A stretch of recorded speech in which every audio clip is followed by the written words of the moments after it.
You're listening to Beyond the Measure, episode 38. Listen as I, a young choir director, and my husband, a young composer, interview other music educators in order to gain insight into their own success in the classroom. We have a lot to learn, and we want you to learn with us. No matter your age, ensemble, or experience, this is the ideal podcast for music educators, composers, and students alike. So join us as we go beyond the measure. Hi everyone, welcome back to another episode. My name is Kara. And my name is Christian. And we are the Beyond the Measure podcast. Yeah. If this is your first time tuning in, first we just want to welcome you. If you are a music educator, maybe young, or maybe you've been doing this for a long time, and you're just kind of looking for some more guidance or resources, this is a great podcast for you. We interview all types of music educators. We just kind of glean from their knowledge, and that's what we do.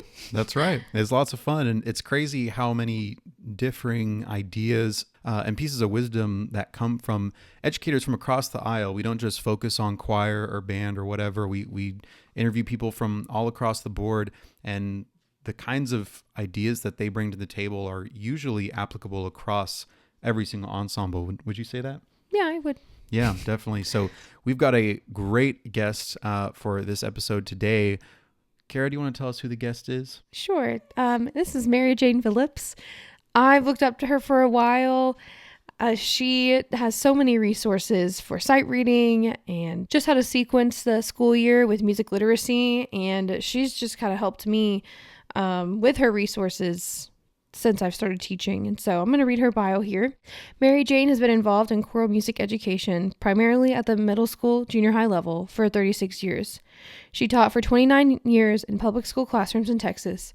Now she mentors choir directors around the state. She is a frequent clinician and adjudicator and owns a Teachers Pay Teachers store called Choir Hacks by Mary Jane Phillips. She has written 3 books, Sight Reading 101, Make Sight Reading Fun, and SOS, Simplifying Our Sight Reading, co-authored with Laura Farnell. And I have every single one of those books. That's true. And I think I mentioned this in the episode. This will be a 2-part episode, 2-part interview. So our next episode will be the second half of that interview. But I know I mentioned it at some point. I'm not even a music teacher, and I recognize her name because from your stuff and just seeing her name on so many things, whether that's online or at TMEA or wherever. I mean, she's just all over the place. Mm-hmm. So her brand is Choir Hacks, right? Like that's her brand name, I guess you could say. But the truth is, and you're going to hear this in the interview, I think an even better title would just be Middle School Music Hacks, because I think pretty much everything she talks about in this episode is applicable not just for choir, but for orchestra and band. Would you agree with that? Yes, and I'd also just maybe we could title this, because she says it, or no, I think you say it in the episode where it says the tone sets the tone. Oh, yeah. And that kind of covers 2 of the topics we'll be talking about is classroom management, how that sets the tone for the whole school year. And later on, this might be in the second part, how tone, like your choir's tone, sets the tone and is like the Instagram filter that makes everything look better. Yeah, you're exactly right. So, man, I really enjoyed this conversation. And again, I always say this in all of them, I feel like, but I'm not even a music teacher, and I just learned so much, and I just think it's so interesting. So, but hey, I guess we'll quit babbling for now, and we'll get you going on the episode today. Thank you again for listening. Enjoy the interview with Mary Jane Phillips.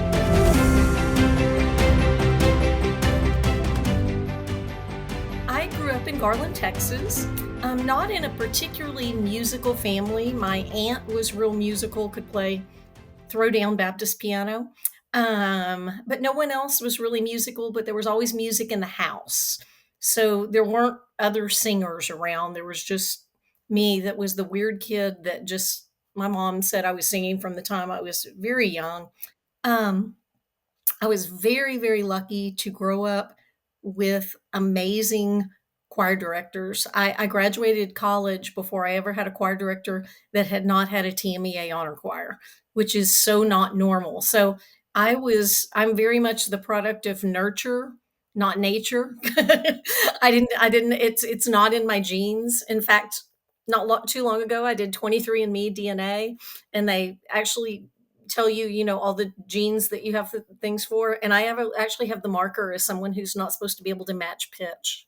Wow. So I thought that was kind of hilarious, and in the grand scheme of things, that one made me laugh.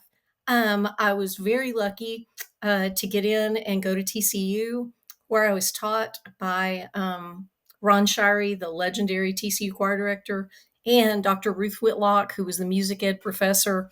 And she was, I will always say, the best teacher of teachers I ever saw in my life. And other than my parents, the greatest influence in my life: music, job, life, all the things. And then I've always taught in Texas since then. I started off as a high school assistant. And then the second year I taught, my job was high school assistant and a couple of hours every day of middle school assistant. And that's sort of why I fell in love with middle school kids. After that, I became a head middle school director in Birdville ISD.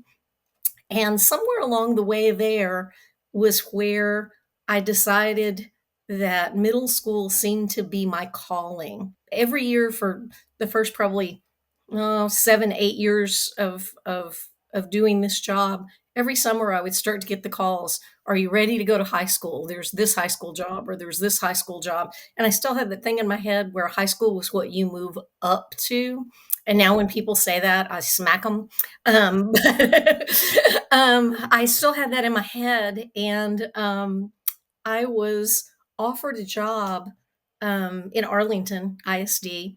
And the person that was talking to me about it went, great job. It was an awesome, awesome high school job in Arlington ISD. And the words came out of my mouth before I knew I thought it.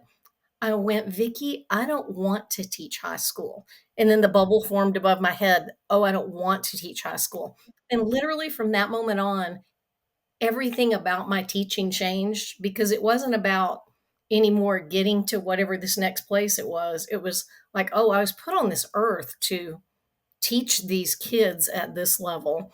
And anybody who's ever been around me, always shakes their head and goes, how do you love middle school kids that much? I'm like, my favorite people on earth are sixth grade boys. If I could have a whole day of where I just taught sixth grade boys, I could have taught till I was 80 years old. I absolutely could have. I was in the classroom for 29 years.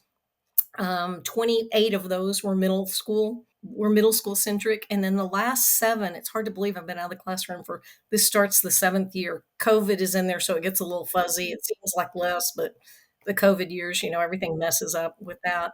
And now I'm a mentor. I go to lots of different school districts. I go to Frisco, Dallas, Aldine, and Fort Bend right now, and then anywhere else anybody else calls, and just work with young teachers and teachers who maybe are less experienced in doing this. Some really experienced teachers, but they've taught high school or they've taught elementary school, and now they're teaching middle school. And Kara, as you know, they are a whole different breed Yes. in middle school. They've got their own little things going on. So that's kind of what my path looked like. When I was at college, I think probably the people other than Ruth Whitlock and Ron Shirey, my professors at TCU probably would have guessed that I was the least likely to be successful at this job. I was never more than a B theory student, sometimes a C theory student, never made anything better than a B in voice juries. I am not a great conductor. Anybody who's ever been around me knows I can't play anything on the Me piano. I neither. mean, me accompanying the choir would be the world would have had to end, and I'm literally the only person left that knows where middle C is the only way that could ever happen. So I don't have a lot of the skills that people think of, that you just walk right in and are good at it. Um, but I always had a really good sense of humor, which is key with middle school kids. And I also was a good student, and I paid attention to what was going on around me. And I'm a great imitator. And I was lucky to have great teachers and then be surrounded by mentors that a lot of times I would just do what they did. And that's how a lot of this grew. But my background is not, I'm not like a 3-year all-stater or, a great accompanist. Absolutely nothing, literally the opposite of that. So, um, one of the things you can do this job very well and not be able to play piano almost at all. Sometimes it actually helps because the kids have to sing instead of that. So that's where I come from. Well, first of all, I think that's pretty encouraging for a lot of people, at least someone like me who definitely doesn't have most of those skills either. If I wanted to go into teaching, it'd be like, oh no, what am I going to do? So what would you say to somebody that can relate to that? They're like, okay, I feel like I'm not very strong in all those different kinds of skills, whether that's piano or theory or all those kinds of things. What are the skills that you feel like are most important for somebody to have going into that? Yeah, teaching is really, I mean, of course, there's basic things, the basics. Yeah, you got to be able to match pitch. You got to be able to play very basic warm ups, things like that.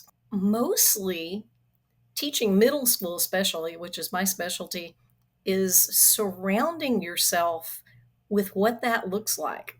A lot of the teachers that I mentor are alternatively certified or coming from the band world, or they don't know what middle school kids can actually do. And until you know what they can do, you don't really expect a lot of them because of a lot of their behaviors. I was really lucky to have those teachers and have those. I mean, I wanted to be a choir director when I was in seventh grade because of my seventh grade choir director, Linda Montgomery, and the Garland Girls Choir All City Elementary director, Betsy Henderson. Those two people are the reason that we are having this conversation. And I had incredible experiences. I've gone back and listened to, old recordings of us when we were little kids. And I'm like, I can't believe anybody programmed that for fifth graders and that we actually sound good on it. But, we did. We were in Garland All City Girls Choir in fifth grade. I was singing in three parts. It just that we were singing SSA music and we were singing it really well. Now it was an honor choir and it was, not a regular classroom situation. But I always had those great teachers that showed me what was possible. And I think that's first. That sometimes people get used to just settling for, right notes and right rhythms when you can actually go so much farther with middle school kids if you get some basic things in place. Yeah, definitely. And so going off of that, I mean, somebody that's now in that position that is, they're teaching middle school, or that's choir, band, or orchestra. I mean, what do you feel like, especially for the people that don't have that perspective of teaching middle school? What do you think are some of the biggest problems or challenges, I should say, that are a little bit more unique to the middle school setting versus high school? Or is there anything unique, or does it just look a little different? Oh, there's definitely unique things. Middle school kids will fight structure and yet need and actually crave structure more than any other human beings on earth. They are also like sharks. They can smell fear. And if you have any sort of fear when you are around them, they will gobble you up. And the way that I have not yet met the experienced middle school teacher that when they're near, like, say, a first year teacher going into middle school, and they ask what is their first thing they say, we all say exactly the same thing: get your routines in place the first 3 weeks of school, and then just repeat that on a loop. And if you're a young teacher, you've got all this music in your head and you want to share all this music. You can't do that until you teach them how to sit in their seat and how to walk in the door and how to get their binder out of the cabinet and where their backpack goes and what to do with their water bottle and all of the things. One of the things that I ask teachers to do, the teachers that I mentor, if I'm lucky and I get there right at the beginning of the school year before things have a time to go south, one of the first things I love to do is like do a walkthrough with their room. Like, we are going to walk through the room and you're going to tell me all of the things. And I've got a checklist that, like, standing outside the door. Okay, are they coming? How many doors do you have? Do you have an entrance door and an exit door? Where are they putting their stuff? What does it mean by their stuff? Does that also mean their crossbody bag? Does that also mean their water bottle? Does that also mean their cell phone? And young teachers are like, oh, I didn't think of that. Oh, I didn't think of that. Oh, I didn't think of that. So having that kind of checklist from an experienced teacher, and then not being afraid the first weeks of school to keep practicing it. I was at a school, I'm not going to say where, last week that has a rough non-varsity tenor bass choir that counselors have dropped. I kid you not, there's 15 kids in the room and 8 of them have behavior intervention plans and are in the behavior intervention unit. There shouldn't be that many in a behavior intervention class with 2 or 3 adults, but they're all in non-varsity tenor bass choir. We spent a class period, an hour and a half, practicing walking in, and with the 2 of us, we did not get it to be completely successful. But that's how it's like, no, you're not going to walk in class wrong. And you're going to keep practicing it till you get it right or till we die trying. Like you can't do anything else until those routines and procedures are in place. And the trick is at the beginning to try not make that boring, to reward them when they get it right. I grew up a little Methodist girl that was, we always had the potlucks, and I learned early on that if you feed them, they will come. It is amazing what a middle school kid will usually do for a Jolly Rancher or a Starburst or a bag of Takis. They will just about do anything you ask them to do for one of those 3 things. That's how I got my routines and procedures in place. Like one of the things I did literally the first day of school is as kids walk through the door the first time, kids that hadn't been in choir. I went, hey, welcome. I'm so glad you're in choir. See that table back there? That's where your purses and your backpacks and your cell phones go. And then, the bell rings, you get the stragglers in that first day.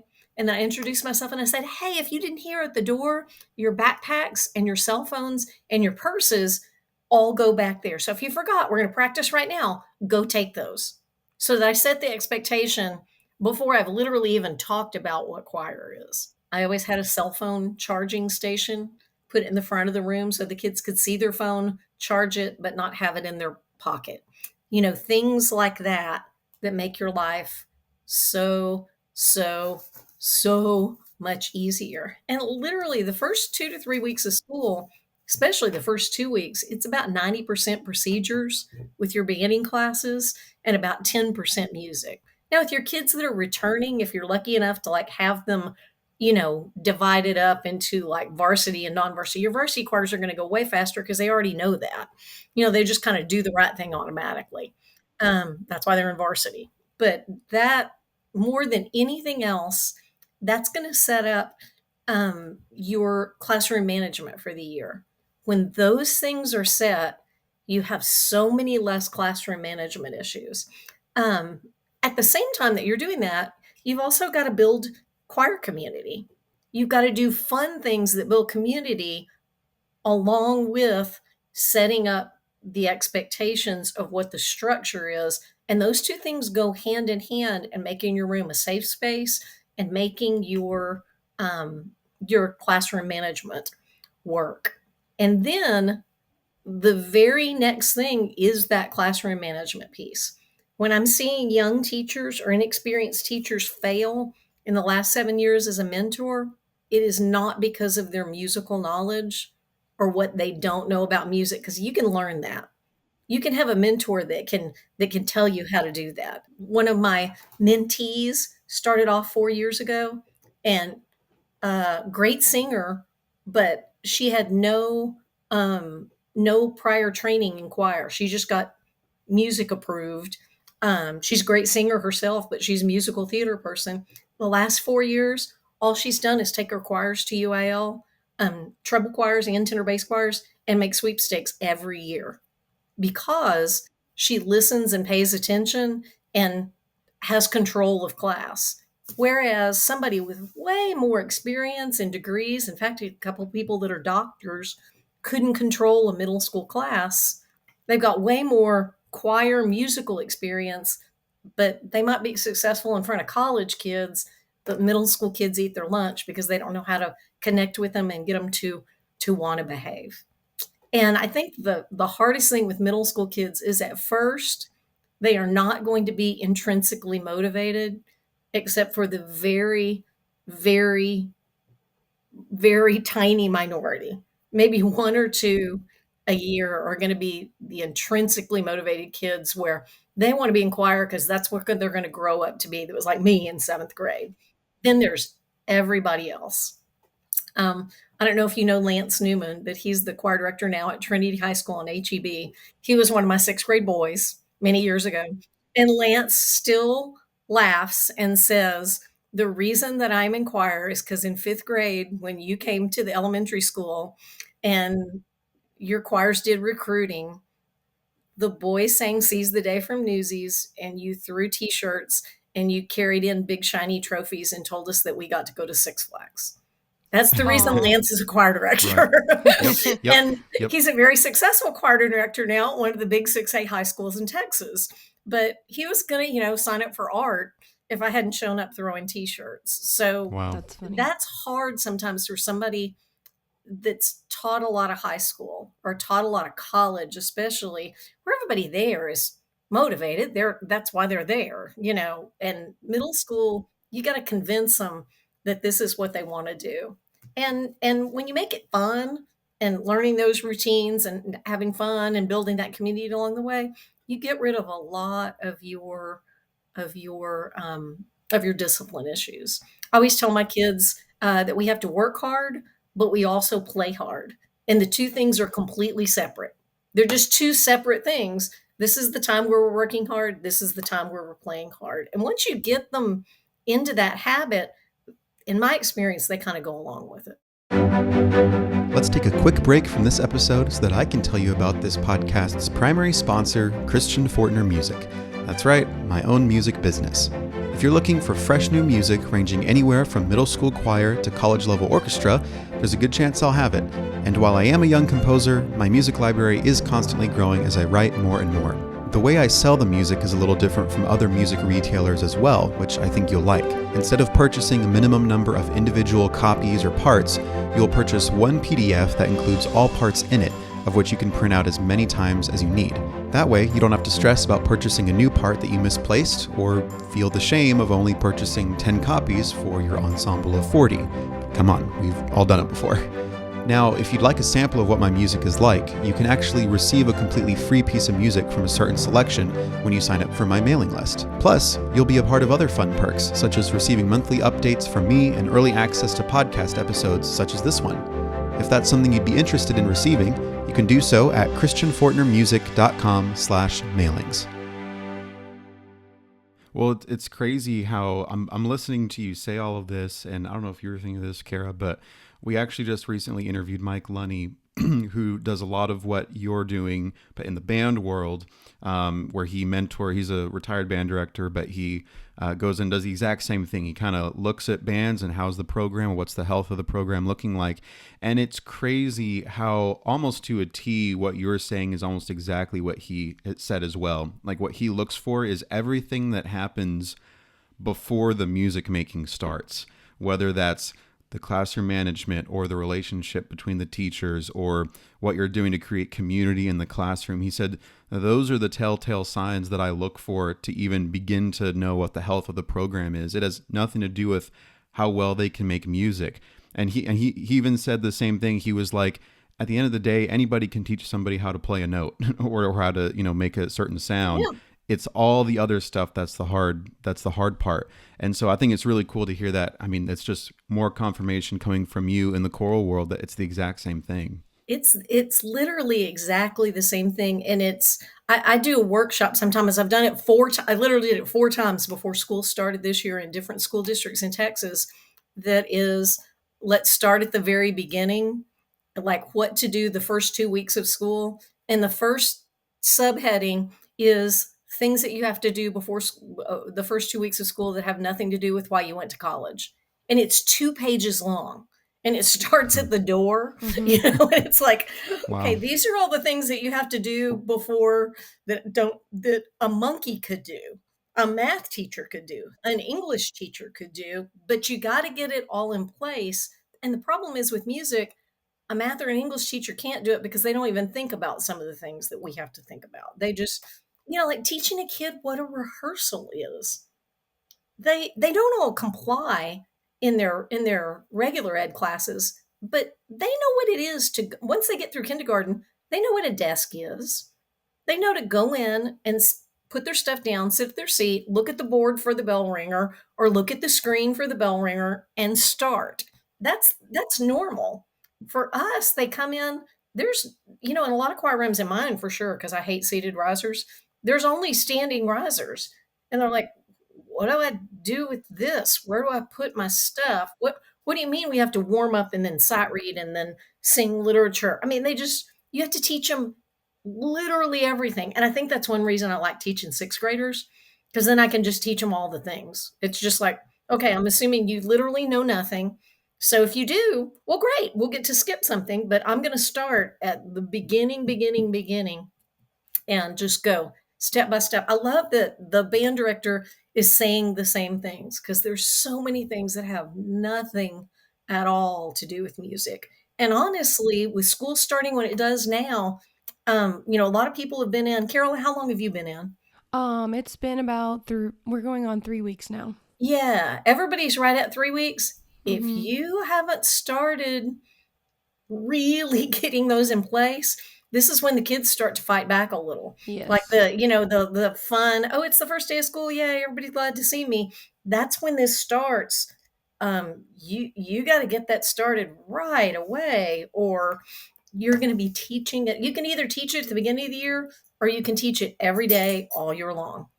Those are your two choices. Not teaching it is not a choice. You're just going to be miserable if you don't teach it. Wow. So let's, for the benefit of our listeners, let's think about the worst case scenario, right?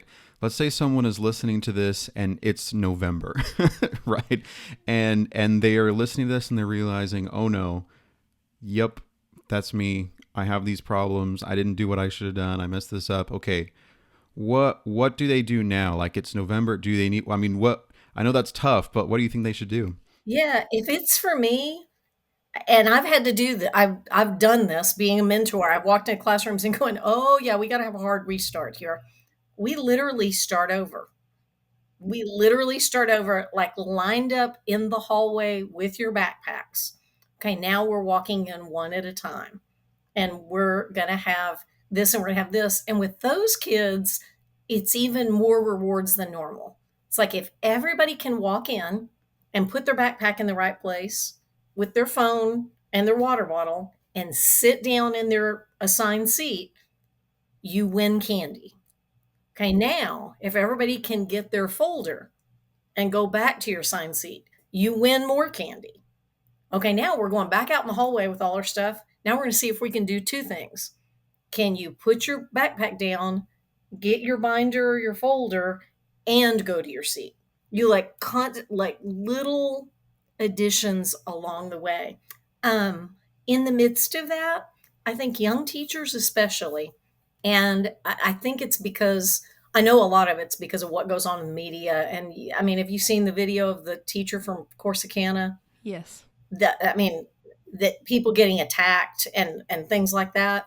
If you don't teach this, you are setting yourself up for bad things. And that is, of course, like worst case scenario. Right. But like I used to have kids say, if anything ever happens, I'm going to try and get to the choir room. When we would start having like the shooting drills and the lockdown drills, they go, I'm anywhere near the choir room, I'm coming here because I feel safer in here than I do anywhere else in the building. And when you set up those ideas that you just don't allow someone to make everybody else feel unsafe, one of the things I think young teachers are afraid of is they are afraid of actually doing what they say they're going to do. If you say, I'm going to call your parents, then you sit after school and you call parents. If you say, I'm going to have a parent conference, you have a parent conference. And you keep doing that. And the thing is, at the beginning of the year, I always say there's always some poor beginning, usually tenor bass kid that ends up being the example about the third or fourth week of school because he just can't calm down. I mean, there's usually somebody that's like, I hope that I picked the right one because most classes are like, in fact, not most, all classes are like a science experiment where there is a catalyst that makes the experiment go. Usually, the catalyst in middle school is not the loudest, most defiant kid. It's a one that sits over to the side, is real quiet, but will do one thing and he'll throw the match and then watch it all burn down. And he'll just sit there with his arms crossed, just looking at his work and just going, he's there. There's one in every class. And I've gotten really good at 36 years in this. I can spot them. And a lot of times, I mean, I'm well above 95% accuracy on this and just walking into a classroom and I'm like, it's that one. And like teachers will go, oh no, he's not the problem. It's this one that's loud. It's this one with ADD. I'm like, no, those are the followers. That's their leader right there. Watch. And when I get in front of him and I start calling him out, you watch other kids like, whoa, she knows. Oh my gosh. But it wasn't like that when I first started off teaching. In fact, a few times I came down too hard on just one of the followers that was just the loudest, but that's not usually how it goes. The way my discipline worked was mine was really simple. It was verbal warning, see me after class, plus a parent phone call home, seated over to after that was 1, 2. On the third strike, they were removed from singing. I gave them a curricular written assignment and they sat somewhere else, and that was another parent phone call home. The fourth was an office referral and a parent conference called the Parents In for a Conference with admin present. I went many years never ever having a parent conference, not having to call admin in because kids learned right away, oh, she doesn't play. I mean, I've had their friends, if a kid was being a jerk in the hallway and he was a kid that wasn't in choir, but he was with the choir friend, the choir kid would go, no, not in front of her. No, this is not going to go well for you. Just like kids learn that. And the way I did my strikes was I didn't give them time to argue in between strikes. I always said, if I look at you and go, stop touching him, that's not a real warning. That's teaching middle school. Stop making that sound. Who's tapping? Stop. That's just middle school. I go, when I give you a warning, it's going to be, Billy, this is your warning.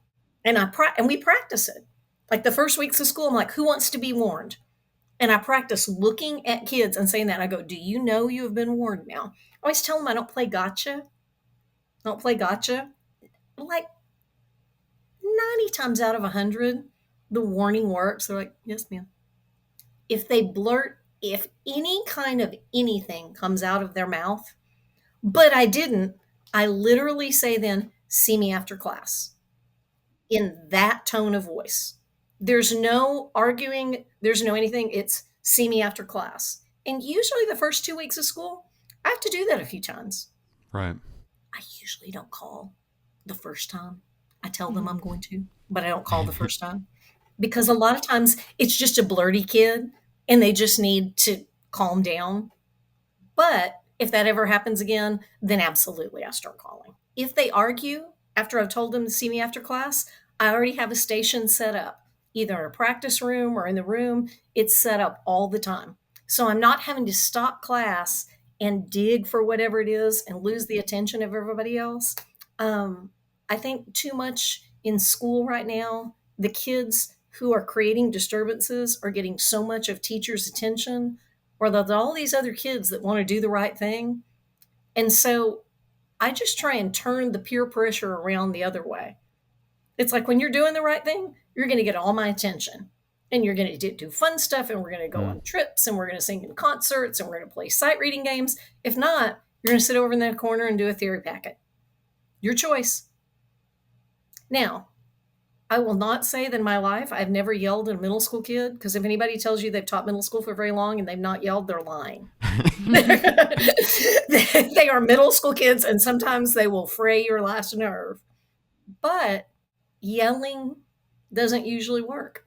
And I've taught the behavior kids before. I don't think I've ever had 8 in one room at the same time, but I've taught them before, and some of them have been turned out to be some of my great kids because they learned really well, really fast. This is a safe space, and I get to do fun things if I behave. But that's the way I dealt with discipline, is that there's just no arguing about it. It is last week when we were trying to get those boys to walk into the room correctly. And it was literally going one at a time. When they'd like laugh and giggle, I'd like come back, go to the end of the line. And they'd argue and argue and argue. And it's like, sorry, you didn't do it right. So we're practicing this till we get it right. Never raised my voice, never got mad. Now, did I want to? Absolutely. But it wouldn't have done any good. It wouldn't have solved anything. And all it's going to do is raise my blood pressure. So just, being calm and saying, no, we're all going to do what we need. We're all going to do what we need to do. I think those things are huge in getting class under control. And in some of my mentoring things, in some of the inner city places that I've worked, sometimes we've had 2 mentors in a class. And it's amazing how we all immediately go to the same kind of ideas. We're not raising our voices, but we are absolutely holding kids to this. Because a lot of people just immediately start to yell, and yelling really doesn't do a whole lot of good. I would say there's a difference between like getting excited in a rehearsal and yelling something out. That's yelling towards kids. That's not yelling at kids. They literally know the difference. They know. And the intent is completely different. And, some of the best rehearsals I've ever had with like a, 45 voice varsity boys choir, when we've got the accompanist there, I'm like, I'm not going to stop you. I'm just going to yell things at you to remind you. When we're going in there, and I'm yelling things out, and anybody that walked in would kind of go, are they in trouble? No, they're not in trouble. They're doing great. I just don't want to stop and let them have a chance to, get off task. So that's the way I would deal with it. November is like, okay, hard reset. Here we go. Oh, no, that's great. And so now let's kind of flip it around. Let's shift from the students to the admin. Bum, bum, bum. Bum, bum, bum. Yeah. So we always have to kind of ask this question because, as we all know, I've had some doozies. I left Birdville ISD after 21 years in the school that was a mile and a half from my house, that my daughter was in the elementary school across the parking lot, because of a principal that was not just the worst principal I've ever had. He ranks very high in horrible human beings that I've ever met in my 57 years of life. It's an unfortunate truth. I mean, we know that it happens way more frequently than it should, just because I'm like, okay, I'm not even a teacher, and I hear about it all the time. I hear it from people, and it's like, I mean, what do you do? I mean, how much of it is, I guess the biggest question is, how do you know when you're at a point where this is not the place for me versus, what can I do to at least make this better? Exactly. Well, y'all are much younger than me. I will tell you how it used to be with admin. Most of your admin used to be coaches because they were good at discipline. Some people didn't like that. I always get along great with my coaches because they understand extracurricular stuff. They understand big groups. They understand discipline in big groups. One of my favorite principals, who's now an associate superintendent in, I think in Mesquite, no, maybe Coppell. I don't know. He's way up high in a school district here in the Metroplex. He came in the day of a concert to do my evaluation. And I was like, okay, just so you know, I'm not going to do the dog and pony show because we have a concert tonight. I'm going to have a concert. And he was a football coach. I'm sorry, Mike. There's not going to be, there's no objectives on the board, Right. whatever. Yeah. None of that.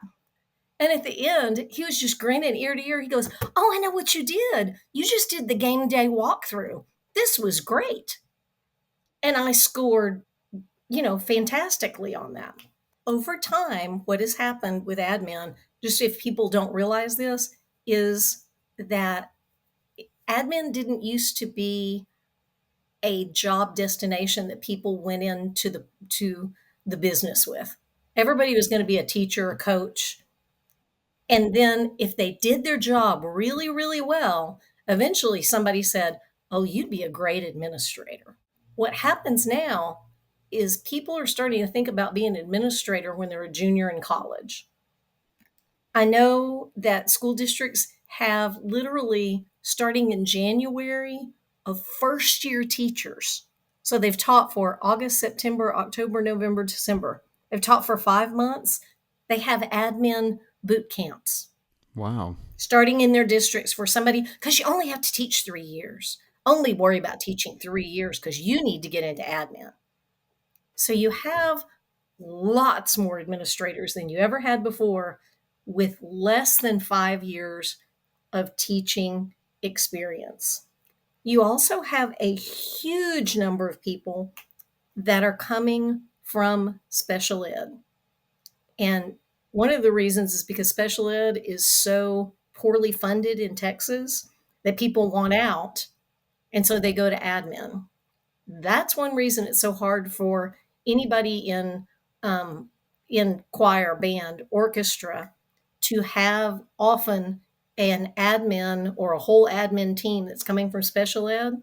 Many times the largest class they ever had was 5, 6, 10, and everybody had an IEP. Well, I've got 60. And, you know, discipline and everything is different. Everything is different. And good admin, and there are good ones that come from special ed, will sit and understand it with you, but you have to be very proactive in teaching them what it is you're doing. I mean, I literally had an evaluation once that she took off because I used words that were not vocabulary words because they didn't show up in her spell check, like solfege and audiation. Okay. Uh-oh. Uh-oh. And I had to get somebody else to come in and I'm not signing that evaluation. I'm not signing it. The other way that you can keep your admin happy, and this is often hard for musicians because a lot of musicians tend to be super, they're artistic and they're all this, but they're not good at the admin side of things. That they're changing dates, they're changing times, they don't have all their ducks in a row. It is unbelievably important to have your handbook at the beginning of the year approved by your principal, to have all your dates on the calendar, to have all your bus requests in, to turn in your purchase orders on time, to do the paperwork side of the job. Even if your admin doesn't understand what you do, and even if they're not particularly a fine arts advocate, they will support you more if that part's in place. And then the biggest thing of all, you have got to document like your life depends on it if you want their help in with a student. You have to document every single thing. And everybody does that differently. I had literally, the back page of the handbook had to come back signed. And I had that in an accordion file. I didn't keep it on the computer because more than once when I'd scanned all that in, I would need to pull it up and something was missing. Or if I tried to pull it up and I had all those permission slips, then my phone didn't have Wi-Fi when we were out somewhere. So I just had hard copies of everything. And what I did with those hard copies is all during the year, when there was any discipline with a student, I attached whatever I wrote the discipline on onto that permission slip. So when we were out somewhere and I needed to, that kid. It was always the kid that was a discipline problem whose parents didn't pick him up, at 10 o'clock when we got back from whatever thing. So it was all right there. All the numbers I'd ever called, all the email addresses. And I just added onto it. Some kids, had a file this thick that needed a binder clip with all the pieces of paper I'd attached onto their beginning of year permission slip. But it was great because when there was a parent conference, then I had one principal actually tell me that I needed to not be quite as aggressive with documentation because the parent was mad because they were so overwhelmed with how much evidence I had. I'm like, so you're telling me I'm doing my job too well? She's like, yeah, it's a little overwhelming because I just sat down and you never told me, you know what? Okay, here's your sign this. Here's this. I had like 7 different things. And then I had back in Charms, when you sent emails, it would give you an email log. I had the email log. She said she'd never gotten an email. And I had the email and I had highlighted all the time she checked off my emails. I mean, I sort of went out like a lawyer, kind of it was like, here's the evidence in front of you. And, nobody was happy about that. But it makes it much harder for them to say, I won't support you. Now, here's when it's time to go. They will still say sometimes, because this was said to me the last year I taught, or I might have taught 2 or 3 more years. No, you did everything right. Your documentation is perfect, but we're not going to support you because if we do, it's just going to go to the ad building and they're going to kick it back to us anyway. So we're stopping it here. That to me is when it's time to say, okay, I did it right, but you're not going to support me because it's too hard for you. The other one with the evil principle, the one that was, we got invited. There used to be a thing that North Texas did biannually. It was a middle school national conference. It was on a Saturday. People came from all over the United States, choirs, all kind of stuff. And we were invited. I was invited to do my little sight reading games workshop, but I brought my boys with me to be the demo choir. Because I've had people go, well, I don't understand how you get kids to do this. So I'm like, well, I'll show you. I'll bring my kids and do sight reading games with real children. My principal would not give me a school business day for the sub. They would not help fund the bus at all. They would not help pay for lunch for the kids. And this has been invited to a national convention. This is a national That's a big thing. deal. Yep. And would not acknowledge in any way that we were doing this or come with us. When I got there with my kids, there were people from Washington and California and Louisiana. There was not another school group there that had students that didn't have multiple administrators with them. Most of them had they had superintendent, they had all kind of stuff with them. We were by far the closest. We were 40 miles away, and other people had come from like Washington, D.C., and he couldn't drive to Dallas. And that shut a door in my head. That's when 21 years in Birdville ISD ended, is I just went, I don't know what I'm going to do next year. Maybe work at Walmart. I'd be a good greeter, but I'm not doing this. I'm not working for that man one more day than I have to. Because it was, and I lied to the kids about it. When we got on the bus, they were like, I'm not going to say his last name. Where's Mr. I said, oh, he is so sorry.